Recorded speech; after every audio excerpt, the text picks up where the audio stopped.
এই গরমে ভাতের সাথে সবাই চাটনি খেতে পছন্দ করে। টক ঝাল মিষ্টি চাটনি যদি হয় তাহলে তো গরমে ভাতটা জমেই যাবে।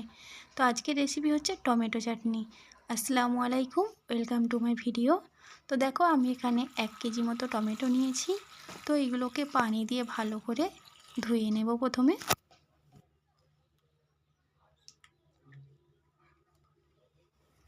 তো এইগুলো ভালো করে আমি ধুয়ে নিয়েছি। তো চলো এইগুলো এবার আমি সরু সরু করে কেটে নিই। খুব সরু করে না কাটলেও হবে। এইরকম একটা টমেটোকে আমি এরকম 6 টুকরো করে নিচ্ছি। তো একটা একটা করে এইরকম টমেটোগুলো আমি সবগুলোই কেটে নিচ্ছি। তো দেখতে পাচ্ছ টমেটোগুলো আমার কাটা হয়ে গিয়েছে। তো চলো টমেটোগুলো এবার আমি একটা পাত্রে তুলে নিই। তো দেখো এই যে আমার টমেটোগুলো কাটা হয়ে গেছে। তো চলো এবার একটা আমসত্ত্ব কেটে নিই। তো আমসত্ত্বটা দিলে কি হয়, চাটনিটা খেতে খুবই টেস্টি লাগে।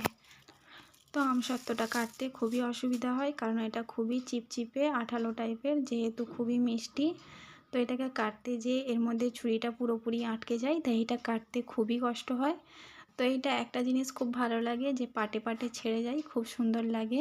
এটা দেওয়ার সাথে সাথে চাটনিতে গলে যায়। আর এই দেখো কি সুন্দর পাটে পাটে রয়েছে। তো আমি এইগুলোকে ছোট ছোট কিউব করে কেটে নিচ্ছি।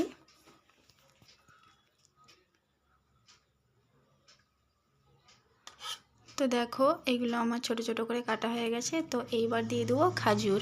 তো খাজুরগুলো প্রথমে আমি এইরকম পানিতে ধুয়ে নিচ্ছি ভালো করে। তো খাজুরগুলো আমার ধোয়া হয়ে গিয়েছে। তো চলো এর ভেতর থেকে যে বীজটা রয়েছে সেইটা বার করে দিতে হবে। তো এইভাবে আমি মাঝখান বরাবর কেটে আমি এর বীজটা বার করে আমি খাজুরটা দুফালি করে নেব, খুব একটা ছোট ছোট করব না।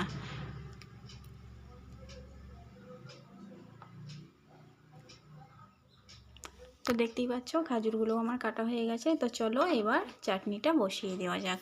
তো কড়াইটা বসিয়ে দিয়েছি, কড়াতে দিয়েছি সামান্য সর্ষের তেল। তেলটা গরম হয়ে যাওয়ার পরে এতে দিয়ে দিচ্ছি 5 ফোড়ন আর দিয়ে দিচ্ছি 2টা শুকনো লঙ্কা। তোমরা যদি ঝালের পরিমাণ বাড়াতে চাও তোমরা আর 2টো শুকনো লঙ্কা এর মধ্যে অ্যাড করে দিতে পারো। তো শুকনো লঙ্কা আর ফোড়নটা সামান্য নাড়াচাড়া করে নেওয়ার পরে আমি এর মধ্যে যে টমেটোগুলো কেটে রেখেছিলাম সেইগুলো দিয়ে দিচ্ছি। দিয়ে সামান্য এর মধ্যে নাড়াচাড়া করে নিচ্ছি। তো কিছুক্ষণ নাড়াচাড়া করার পরে এতে আমি দিয়ে দিচ্ছি সামান্য লবণ। দিয়ে এটা নাড়াচাড়া করে ঢাকনা দিয়ে দেবো, যাতে তাড়াতাড়ি টমেটোগুলো গলে যায়। তো দেখবে টমেটোগুলো ঢাকনা দেওয়ার পরে এতে কত পানি বেরোবে। তো দেখো চলে এলাম অনেকক্ষণ পর, 5 মিনিট পর। তো দেখতেই পাচ্ছ লবণ দেওয়ার পরে কতটা পানি বেরিয়ে গেছে আর টমেটোগুলোও একটু সেদ্ধ হয়ে গিয়েছে। তো এইগুলো ভালো করে চেপে চেপে মিশিয়ে দেবো একসঙ্গে। তো এইগুলো মিশিয়ে দেবো, তারপরে এর মধ্যে দিয়ে দিচ্ছি আমসত্ত্ব কুচি আর যে খেজুরগুলো কেটে রেখেছিলাম সেইগুলো দিয়ে এগুলো সবগুলো একসঙ্গে ভালো করে নাড়াচাড়া করে নেব। তো আমসত্ত্ব তো খুবই তাড়াতাড়ি এর মধ্যে মিশে যাবে, খাজুরটাও একটু দেরি হবে, কিন্তু আমসত্ত্বটা খুবই তাড়াতাড়ি এর মধ্যে মিশে যায়।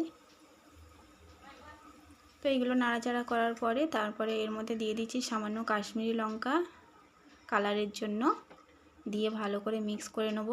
তো কাশ্মীরি লঙ্কাটা দিলে কি হয়, ঝালটা হবে না কিন্তু এর কালারটা একটু লাল হয়ে আসবে, দেখতে তাহলে সুন্দর লাগবে। কারণ টমেটো চাটনি একটু লাল না হলে ভালো লাগে না। তো সব কিছুই কি সুন্দর গলে গেছে। তো তারপরে আমি দিয়ে দিচ্ছি চিনি। তোমরা যদি মিষ্টি বেশি খেতে চাও তাহলে তোমরা চিনিটা বেশি দিতে পারো। আমি এখানে চাটনিটা বানাচ্ছি যাতে ঝাল মিষ্টি আর টক সবটাই সুন্দরভাবে থাকে, তাহলে খেতে খুবই টেস্টি হবে। তো দেখো চিনিগুলো গলে গিয়েছে। তো এর মধ্যে আমি এবার দিয়ে দিচ্ছি কিশমিশ আর দিয়ে দিচ্ছি এতে কাজু। তো দিয়ে ভালো করে নাড়াচাড়া করে নিচ্ছি। দেখতেই পাচ্ছ এটা অনেকটা পাতলা রয়েছে, এরকম লো ফ্লেমে দিয়ে আমি নাড়াচাড়া করে এটা আর একটু গাঢ় বানিয়ে নেব।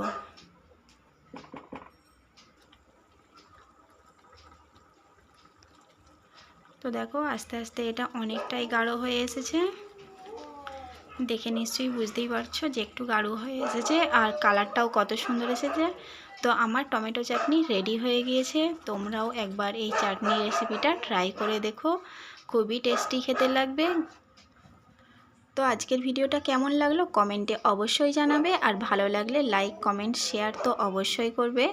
তো আজকের ভিডিওটা এই পর্যন্তই, দেখা হচ্ছে পরের কোনো ভিডিওতে। ততক্ষণ সবাই ভালো থেকো, সুস্থ থেকো, আল্লাহ হাফেজ।